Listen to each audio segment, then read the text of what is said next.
नमस्कार दोस्तों, हमारे यूट्यूब चैनल एग्जाम लर्नर में आपका स्वागत है। दोस्तों आज के इस वीडियो में हम लोग यूपीपीएससी यानी कि उत्तर प्रदेश लोक सेवा आयोग के द्वारा आयोजित राजकीय इंटर कॉलेज जीआईसी प्रवक्ता के लिए पारिस्थितिकी एवं पर्यावरण के महत्वपूर्ण प्रश्नों को देखेंगे, जो कि आपका सेट 1 है।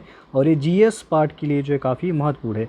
जीएस पार्ट से आपको पता होगा कुल 40 क्वेश्चन पूछे जाएंगे और आपके ऑप्शनल सब्जेक्ट से 80 क्वेश्चन, टोटल 120 प्रश्न जीआईसी प्रवक्ता की परीक्षा में पूछे जाने हैं।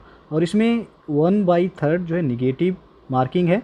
और इसका एग्ज़ाम डेट है 19 सितंबर 2021। और जो लोग जीआईसी प्रवक्ता आश्रम पद्धति का फॉर्म फिलअप किए हैं उनका एग्ज़ाम डेट है 26 सितंबर 2021। तो इन दोनों परीक्षाओं के लिए जो है काफ़ी महत्वपूर्ण है। इसमें ये जीएस पार्ट में पारिस्थितिकी एवं पर्यावरण आपके सिलेबस में दिया गया है। तो वीडियो को लाइक शेयर कर दीजिएगा। चैनल को अभी तक आप सब्सक्राइब नहीं किए हैं तो चैनल को सब्सक्राइब कर लीजिएगा, साथ में बेल आइकन को प्रेस कर लीजिएगा, जिससे आने वाले अगले वीडियो का नोटिफिकेशन आपको पहले मिलता रहे। तो आइए शुरू करते हैं। दोस्तों यदि आप यूपीपीएससी और UP triple S C exam की प्रिपरेशन कर रहे हैं या करना चाहते हैं तो आप अनअकैडमी लर्निंग प्लेटफॉर्म से जुड़ के आप अपनी तैयारी को बेहतर कर सकते हैं और आप एग्जाम को क्रैक कर सकते हैं। इसके लिए आपको अनअकैडमी का लर्निंग ऐप इंस्टॉल करना होगा प्ले स्टोर से जाके।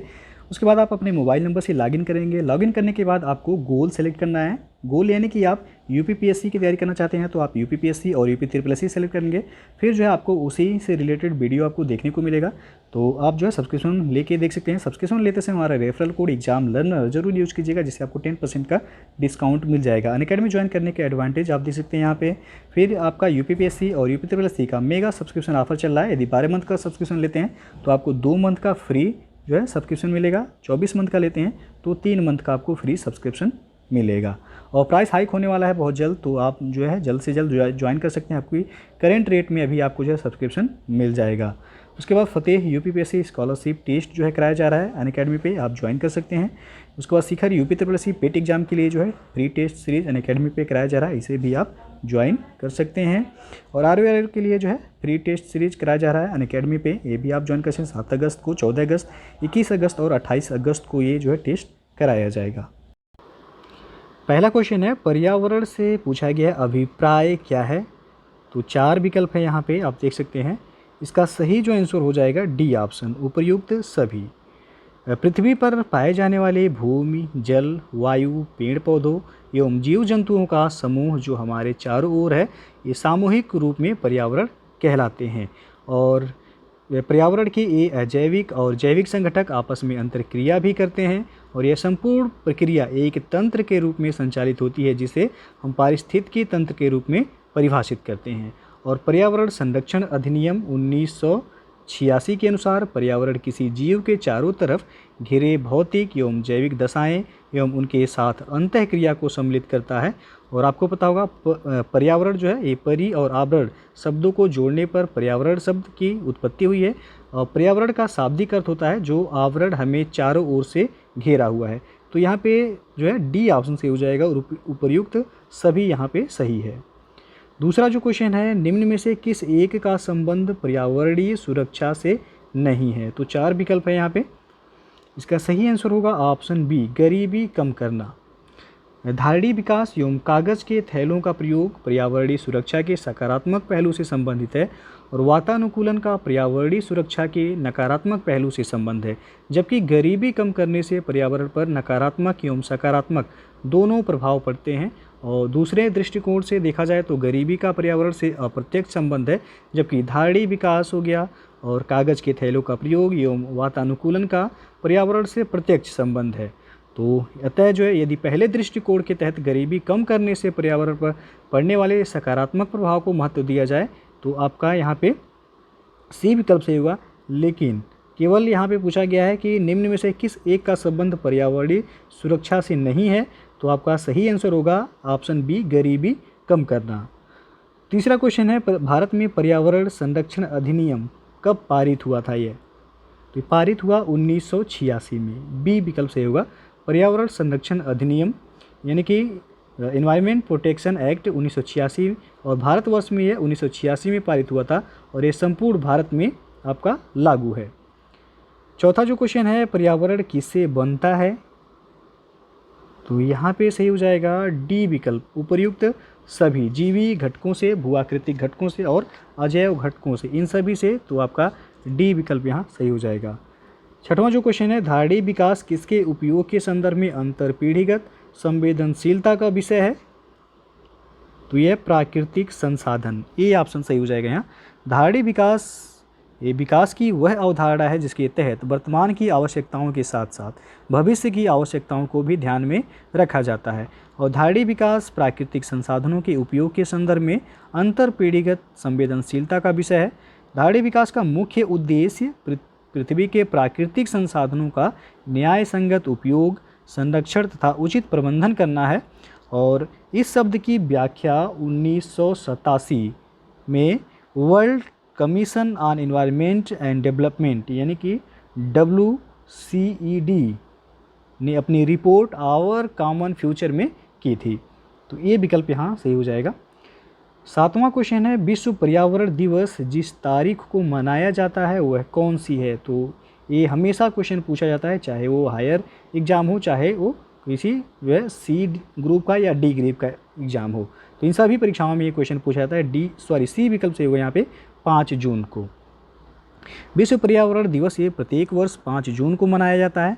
और वर्ष 2021 में जो पर्यावरण दिवस का थीम है वह पारिस्थितिकी तंत्र की बहाली, और भारत में इसका थीम है बेहतर पर्यावरण के लिए जैव ईंधन को बढ़ावा देना। तो थीम भी पूछा जाता है, याद रखिएगा। विश्व पर्यावरण दिवस का इस बार का थीम है पारिस्थितिकी तंत्र की बहाली, और भारत के परिप्रेक्ष्य में पूछा जाएगा तो बेहतर पर्यावरण के लिए जैव ईंधन को बढ़ावा देना इस बार का थीम है। और अगला क्वेश्चन है, निम्नलिखित में से किस एक को छोड़कर बाकी सभी देश की प्राकृतिक पूंजी में सम्मिलित किए जाते हैं? तो यहाँ जो सही हो जाएगा C ऑप्शन, सड़कें। वे संसाधन जो हमें प्रकृति द्वारा प्रदत्त होते हैं, जो प्राकृतिक पूंजी अथवा प्राकृतिक संसाधन कहलाते हैं। वन, जल एवं खनिज ये देश की प्राकृतिक पूंजी में सम्मिलित किए जाते हैं, जबकि सड़कें ये प्राकृतिक पूंजी में सम्मिलित नहीं की जाती हैं। तो इसलिए C ऑप्शन यहाँ सही हो जाएगा। अगला जो क्वेश्चन है, सौर विकिरण की सबसे महत्वपूर्ण भूमिका है? तो यह होगा जल चक्र में। C विकल्प सही हो जाएगा यहाँ पे। जल चक्र में सौर विकिरण की सबसे महत्वपूर्ण भूमिका है, और सौर विकिरण जल चक्र को चालित करता है और जल का वाष्पीकरण करता है। बर्फ का जल में द्रवीकरण होता है, और जल चक्र ये हाइड्रोस्फीयर में जल की विभिन्न गतिविधियों को दर्शाता है। प्रकृति में जल चक्र को आप देखेंगे तो जो है सबसे पहले भूजल होता है, जो भूजल का स्तर होगा वह समुद्र वह नदियों के माध्यम से जो है जल का वाष्पीकरण होकर के बादल बनेगा। उसके बाद तापमान जो है कम तापमान पे वह जो है संघनित जल फिर आपका वर्षा के रूप में जो है वह आपका नीचे आ जाएगा। तो यहाँ पे जो है C ऑप्शन सही होगा कि सौर विकिरण की सबसे महत्वपूर्ण भूमिका है, तो जल चक्र में C ऑप्शन सही हो जाएगा। 11 नंबर क्वेश्चन है, राष्ट्रीय पर्यावरण अभियांत्रिकी शोध संस्थान यानी कि शॉर्ट फॉर्म में से कहा जाता है नीरी, ये अवस्थित है कहाँ पर? तो नागपुर में यह स्थित है। C विकल्प सही हो जाएगा। राष्ट्रीय पर्यावरण अभियांत्रिकी शोध संस्थान ये महाराष्ट्र राज्य के नागपुर शहर में अवस्थित है। इसकी स्थापना 1958 में केंद्रीय लोक स्वास्थ्य इंजीनियरिंग शोध संस्थान यानी कि CPHERI के रूप में वाटर सप्लाई, सीवरेज प्लान और इससे संबंधित बीमारियों एवं औद्योगिक प्रदूषण की रोकथाम के क्षेत्र में शोध एवं विकास के लिए की गई थी। और इसकी 5 क्षेत्रीय प्रयोगशालाएं हैं, एक चेन्नई में है, उसके बाद दिल्ली में है, हैदराबाद में है, कोलकाता और मुंबई में है। और नीरी जो है ये भारत सरकार के विज्ञान एवं प्रौद्योगिकी मंत्रालय के अधीन कार्य करता है। तो इसकी जो है पूछा गया है शोध संस्थान कहाँ है, तो नागपुर सही हो जाएगा। अगला क्वेश्चन है, सतत विकास के लिए आवश्यक है? तो इसका सही जो आंसर हो जाएगा यहाँ पे D ऑप्शन, उपरोक्त सभी। सतत विकास के लिए जैविक विविधता का संरक्षण, प्रदूषण का निरोध एवं नियंत्रण तथा निर्धनता घटाना ये सभी आवश्यक हैं। प्रकृति की अपनी सुंदरता है, अपनी सीमाएं हैं, अतः हमें चाहिए कि पहले हम प्रकृति को समझने का प्रयास करें, उसके बाद अपनी विकास नीतियों का निर्धारण करें। अतः आर्थिक विकास और पर्यावरण सुरक्षा के मध्य एक वांछित संतुलन बनाए रखना ही टिकाऊ विकास या सतत विकास है। वर्तमान राजनीतिक परिदृश्य में यह एक भूमंडलीय दृष्टिकोण बन चुका है। टिकाऊ विकास की जो अनिवार्य शर्तें हैं वे सूचनाओं की उपलब्धता पर आधारित होती है। D विकल्प यहाँ सही होगा, उपरोक्त सभी। और अगला प्रश्न है, पृथ्वी शिखर सम्मेलन का आयोजन किया गया था? तो किया गया था रियो में। बी ऑप्शन सही होगा।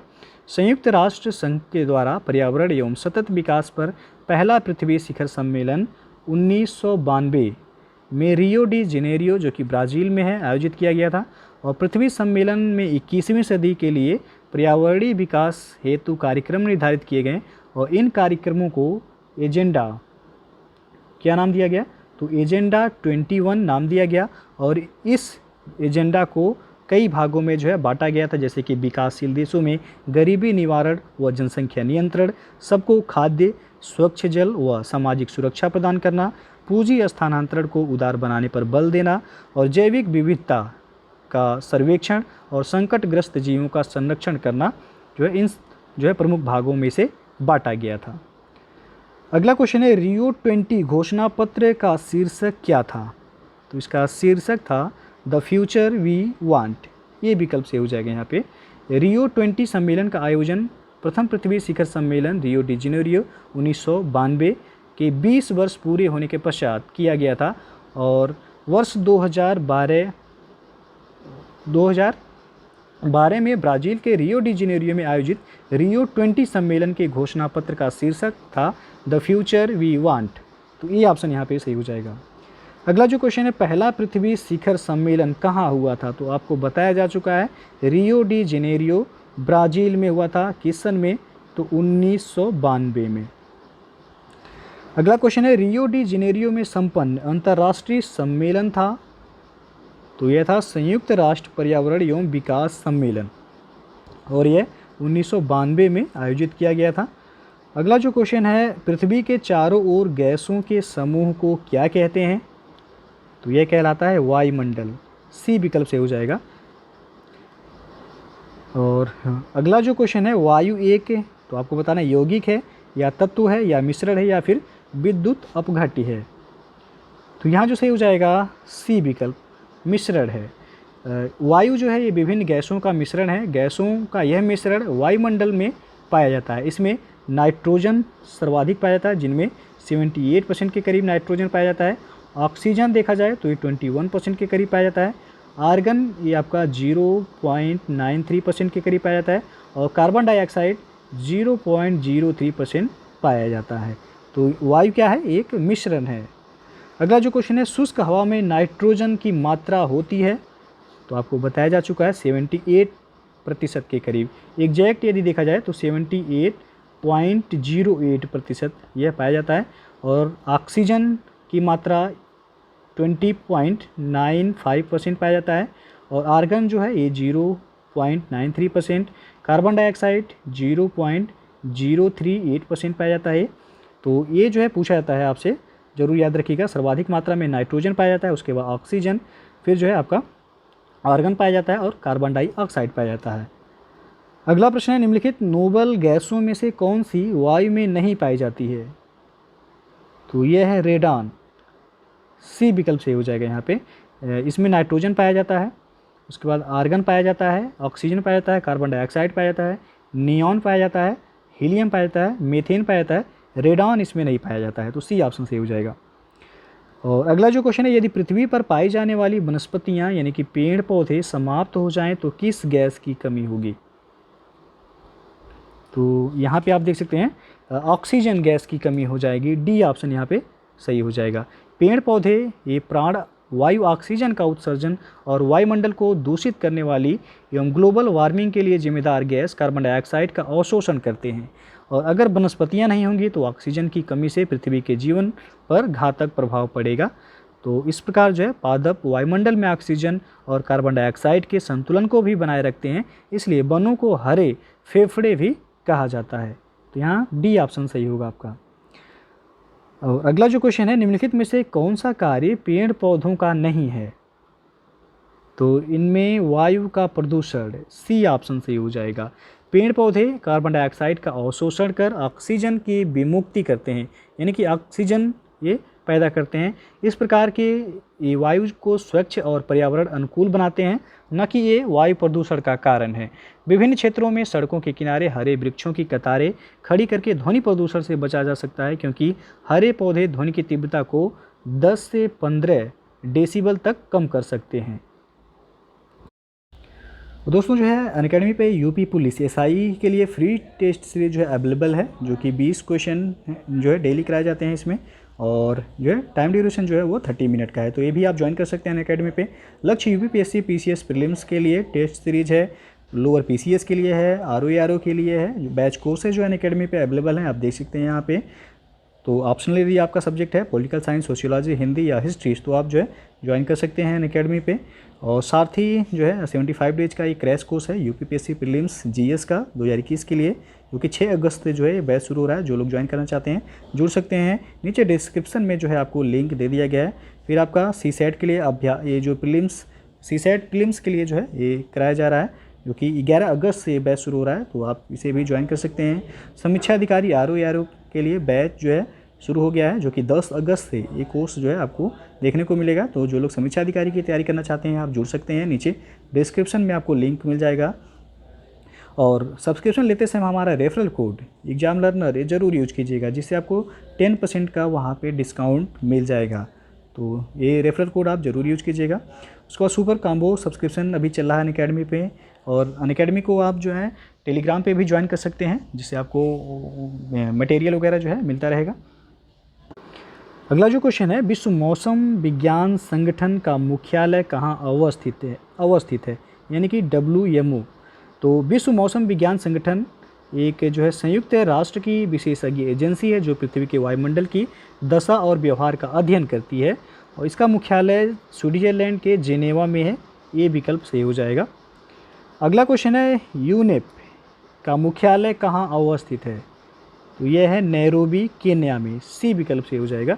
संयुक्त राष्ट्र पर्यावरण कार्यक्रम, जिसे यूनाइटेड नेशन एनवायरनमेंट प्रोग्राम कहा जाता है, इसको शॉर्ट फॉर्म में यूनेप कहा जाता है, और इसकी स्थापना 1972 में हुई थी। इसका मुख्यालय नैरोबी केन्या में अवस्थित है। इसके वर्तमान प्रमुख जो हैं वह नॉर्वे के एरिक सोलहेम हैं। अगला प्रश्न है, EPA का पूर्ण रूप यानी कि फुल फॉर्म पूछा गया है, तो यहाँ पे जो सही हो जाएगा आपका सी विकल्प, एनवायरमेंटल प्रोटेक्शन एजेंसी। ये संयुक्त राष्ट्र अमेरिका की संघीय एजेंसी है, जिसकी स्थापना 2 दिसंबर 1970 को की गई थी, और यह मानव स्वास्थ्य एवं पर्यावरण संबंधी नियमों के निर्माण एवं प्रवर्तन से संबंधित है EPA। अगला प्रश्न है, NEA से क्या आशय है, तो यहाँ जो सही होगा B option, national environment authority. NEA का तात्पर्य है राष्ट्रीय पर्यावरण प्राधिकरण, यानी कि नेशनल एनवायरनमेंट अथॉरिटी, और यद्यपि इसका पूरा नाम है राष्ट्रीय पर्यावरण अपीलीय प्राधिकरण, यानी कि NEEE। और राष्ट्रीय पर्यावरण अपीलीय प्राधिकरण का गठन वन व पर्यावरण मंत्रालय के द्वारा किया गया है। इसे कुछ प्रतिबंधित क्षेत्रों में ऐसे मामलों को देखने के लिए जिनमें पर्यावरण मंजूरी आवश्यक है स्थापित किया गया था, और इसे राष्ट्रीय पर्यावरण अपीलीय प्राधिकरण अधिनियम 1997 के तहत स्थापित किया गया था, ताकि पर्यावरण संरक्षण अधिनियम 1986 के तहत क्षेत्रों के प्रतिबंध के लिए किसी भी उद्योग संचालन या प्रक्रिया या उद्योगों संचालन या प्रक्रियाओं की श्रेणी के संबंध में अपील की सुनवाई की जा सके। तो यहाँ पे इसका फुल फॉर्म पूछा गया है NEA का, तो हो जाएगा नेशनल एनवायरनमेंट अथॉरिटी।